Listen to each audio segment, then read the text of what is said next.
નમસ્તે દોસ્તો, હું છું અંકુર સવાણી અને આજે આપણે પહોંચ્યા છીએ સોમનાથ મહાદેવ મંદિરને દર્શન કરવા માટે. તમે અહીંયા કેવી રીતે પહોંચો, શું છે રહેવાની સુવિધા, બધી જ ઇન્ફોર્મેશન તમને હું આપવાનું છું. તો મારો વિડીયો લાસ્ટ સુધી જોતા રહેજો.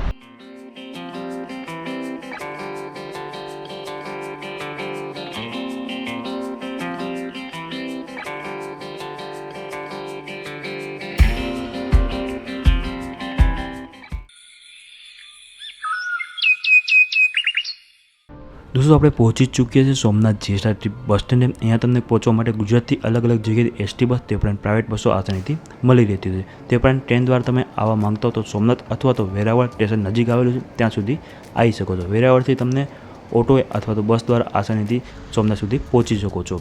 તમે જો પોતાનું પર્સનલ વ્હીકલ લઈને આવી રહ્યા છો તો પર્સનલ વ્હીકલ પાર્ક કરવા માટે પણ અહીંયા વિશાળ જગ્યા આવેલી છે.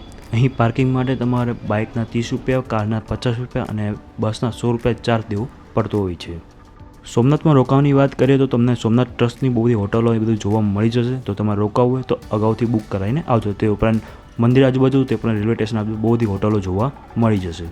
દોસ્તો, સોમનાથનું જીએસઆરટી બસ સ્ટેન્ડ અને પ્રાઇવેટ બસોનું બસ સ્ટેન્ડ બંને આ પાર્કિંગ એરિયામાં જ આવેલું છે. તો તમને અહીંથી પાર્કિંગ એરિયામાંથી એસટી બસો તે ઉપરાંત પ્રાઇવેટ બસો મળી રહેતી હોય છે. દોસ્તો, તમારી પાસે ટ્રાવેલ બેગની એવી મોટી બેગ છે તો તેની માટે સામાન ઘર પણ અહીંયા આવેલું છે. મંદિરની ગેટની સામે જ તમને અહીંયા સામાન ઘર જોવા મળે છે. પર પર્સન બેગ ઉપર 10 રૂપિયા ચાર્જ લેવામાં આવતો હોય છે. તે ઉપરાંત તમે મોબાઈલને એવું પૈસાથી મૂકવા માંગતા હો તો અહીંયા ડિજિટલ લોકર પણ આવેલું છે, તે અહીંયા મૂકી શકો છો. તમે આ જોઈ રહ્યા છો મંદિરનો ભાગ. આખા ગેટ તમને અહીંયા જોવા મળે. પહેલાં અહીંયા જીએસઆરટી બસ સ્ટેન્ડ હતું તે અત્યારે તોડીને આખું વિશાળ એરિયા બનાવવામાં છે. અને બહારની સાઈડ તમને કેટલીક શોપિંગની દુકાનો જોવા મળી જશે. રમકડાઓ, પૂજાની વસ્તુઓ એ બધી તમારે અહીંથી લેવી હોય તો પરચેસ કરી શકો છો. આ તમે સર્કલ જોઈ રહ્યા છો અને નીચેની સાઈડ પણ કેટલાક શંખવાળા, ભગવાનની મૂર્તિઓવાળા એ બધા તમને અહીંયા જોવા મળી જશે. જો તમારે પરચેસ કરવું હોય તો અહીંથી પરચેસ કરી શકતા હોવ છો.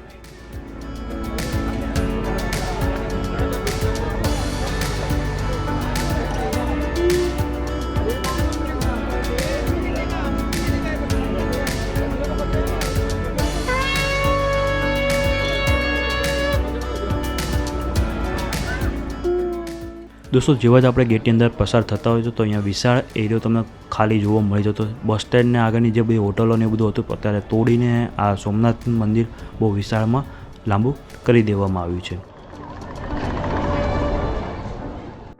દોસ્તો, મંદિરની અંદર તમે કોઈપણ ડિજિટલ વસ્તુ અથવા તો નાના પર્સને એવું લઈ જવા દેતા નથી. તેની માટે તમને અહીંયા ફ્રીમાં મોબાઈલ મૂકવા માટે, કેમેરા મૂકવા માટે, તે ઉપરાંત લેડીઝ પર્સ મૂકવા માટે તમને અહીંયા સુવિધા મળી જતી હોય છે.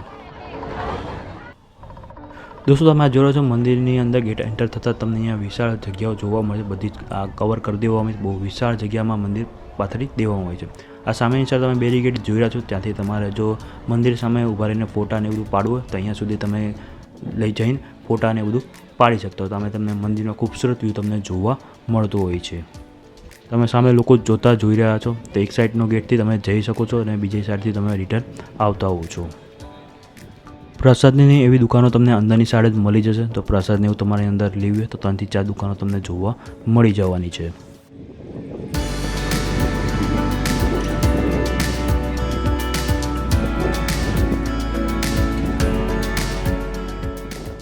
દોસ્તો, તમે સોમનાથ બીચ અને સોમનાથ રિવરફ્રન્ટ ઉપર જવા માંગતા હો ત્યાં 5 રૂપિયા પર પર્સન ચાર્જ લેવામાં આવતો હોય છે. અને તમે સાયકલિંગ કરવા માંગતા હો તો પર કલાકના 20 રૂપિયા ચાર્જ લઈને તમે સાયકલિંગ પણ કરી શકતા હોવ છો. અહીંયા કેટલીક શોપિંગની અને ખાણીપીણીની દુકાનો તમને અહીંયા જોવા મળી જવાની છે. તો ખાણીપીણી અથવા તો શોપિંગ કરવી હોય તો અહીંયા તમે કરી શકતા હોવ છો. દોસ્તો, તમે આ જોઈ રહ્યા છો રિવરફ્રન્ટ. આ અહીંયાનો બનાવવામાં આવ્યો છે. મંદિર પાસે જશો તો એટલે તમને થોડીક બેસવાની જગ્યા મળતી હોય. બાકી તમને આ પટ્ટામાં ક્યાંય પણ બેસવાની સુવિધા જોવા નથી મળતી. અને તમે મંદિર પાસે જઈને નજીકથી ફોટોગ્રાફી અને બધું કરવા માંગતા હો તો તમે જોઈ રહ્યા છો રિવરફ્રન્ટ ઉપર જશો તમે બિલકુલ નજીકથી તમે મંદિરના દર્શન કરતા હોવ છો.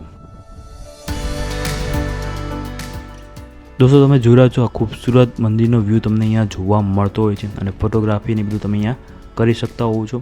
અને સામેની સાઈડ તમને અહીંયા સમુદ્રનો ખૂબસૂરત વ્યૂ તમને જોવા મળતો હોય છે.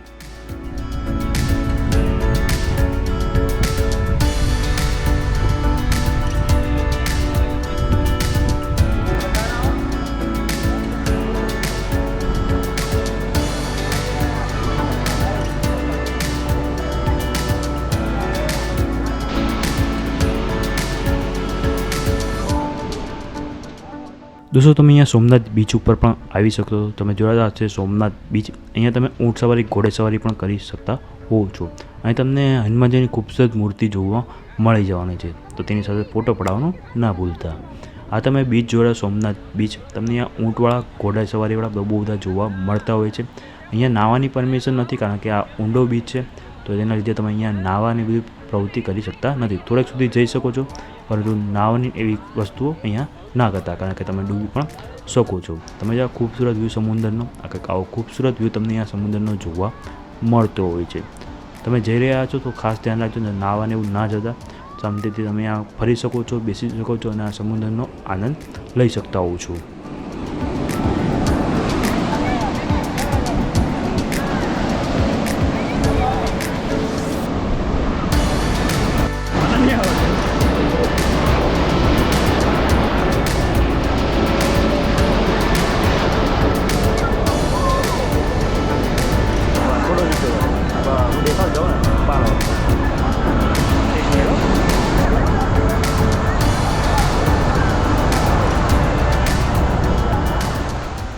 દોસ્તો કેવો લાગ્યો તમને આ સોમનાથ મહાદેવનો વિડીયો? જો તમને મારો વિડીયો પસંદ આવ્યો તો એને લાઇક શેર કરવાનો ન ભૂલતા. ચેનલને સબસ્ક્રાઈબ કરી લેજો અને બેલ આઇકન જરૂર પ્રેસ કરો, કારણ કે હું જ્યારે પણ નવો વિડીયો અપલોડ કરું સૌથી પહેલાં નોટિફિકેશન તમને મળી જાય.